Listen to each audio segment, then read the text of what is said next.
మీరు టెట్ ఎగ్జామ్‌కి ప్రిపేర్ అవుతున్నారా?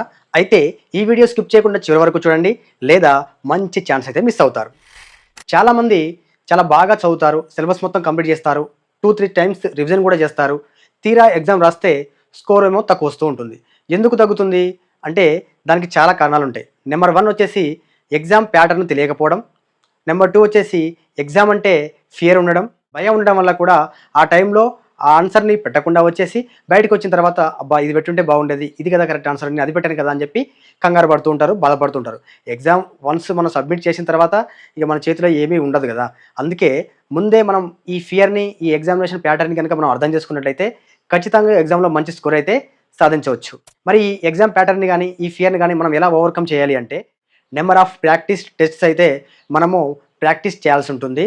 అందుకోసమే మీకోసం ఫ్రీగా టెట్ ఎగ్జామ్ ఏ విధంగా అయితే ఉంటుందో అదే ప్యాటర్న్, సేమ్ ప్యాటర్న్ ఉపయోగించి అండ్ దాంట్లో టెట్‌లో ఏ విధంగా అయితే సబ్జెక్ట్ వెయిటేజీని దృష్టిలో పెట్టుకొని క్వెషన్స్ అయితే ఇస్తారు కదా!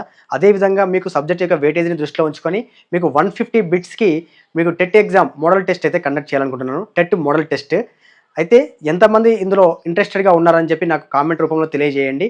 మీకు ఫ్రీగా నేను ఈ మోడల్ టెస్ట్ అయితే కండక్ట్ చేస్తాను. ఇప్పటివరకు మనము సిలబస్ మొత్తం కంప్లీట్ చేసుకున్నాం. కాబట్టి ఇప్పుడు మోడల్ టెస్ట్‌లు అయితే చూద్దాము.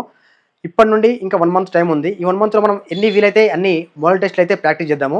దీనివల్ల మీకు ఎగ్జామినేషన్ ప్యాటర్న్ తెలుస్తుంది. అండ్ మీలో ఉన్న ఫియర్ అయితే పోతుంది. సో, ఎగ్జామినేషన్‌లో మీరు ఫ్రీగా ఎగ్జామ్ అయితే రాయొచ్చు. ఎన్ని టెస్ట్‌లు వీలైతే అన్ని టెస్ట్‌లు అయితే మనం కండక్ట్ చేసుకుందాము. అన్నీ కూడా ఫ్రీగానే. కాకపోతే మీరు చేయాల్సిందేంటంటే మీరు ఈ ఎగ్జామ్‌ని సీరియస్‌గా తీసుకొని రాయాలి. సీరియస్‌గా తీసుకొని రాస్తేనే స్కోర్ తగ్గుతుందా, పెరుగుతుందో తెలుస్తుంది. సో, నెక్స్ట్ మీరు ప్రిపరేషన్‌ని ఏ విధంగా ముందుకు తీసుకెళ్ళాలి? ఇంకా 1 మంత్ టైం ఉంది కదా! ఇంకా ప్రిపరేషన్ ఇంకా ఏ విధంగా ముందుకు తీసుకెళ్ళాలని చెప్పి మీకొక ఐడియా అనేది వస్తుంది. సో, ఎంతమందికి ఈ మోడల్ టెస్ట్‌లు కావాలో ప్లీజ్ కామెంట్ అయితే చేయండి. ఎక్కువ మంది కామెంట్ చేస్తే మీకు నేను చాలా ఫాస్ట్‌గా అయితే మీకు అందించే ప్రయత్నం అయితే చేస్తాను ఈ మోడల్ టెస్ట్‌ని. ఆల్రెడీ క్వెషన్స్ ప్రిపేర్ చేస్తున్నాను. అందుకే ఈ 3, 4 డేస్ నుంచి ఏమి క్లాసెస్ అయితే అప్‌లోడ్ చేయట్లేదు. సో, మీరు ఖచ్చితంగా కామెంట్ అయితే చేయండి. ఎంత ఎక్కువ మంది కామెంట్ చేస్తే అంత ఫాస్ట్‌గా అయితే మోడల్ టెస్ట్‌లు వస్తుంది. ఇప్పటి నుండి ఇంకా 1 మంత్ టైం ఉంది. ఈ 1 మంత్‌లో ఎన్ని మోడల్ టెస్ట్‌లు మనం వీలైతే అన్ని మోడల్ టెస్ట్‌లు ప్రాక్టీస్ చేద్దాము. Have a nice day. Never give up.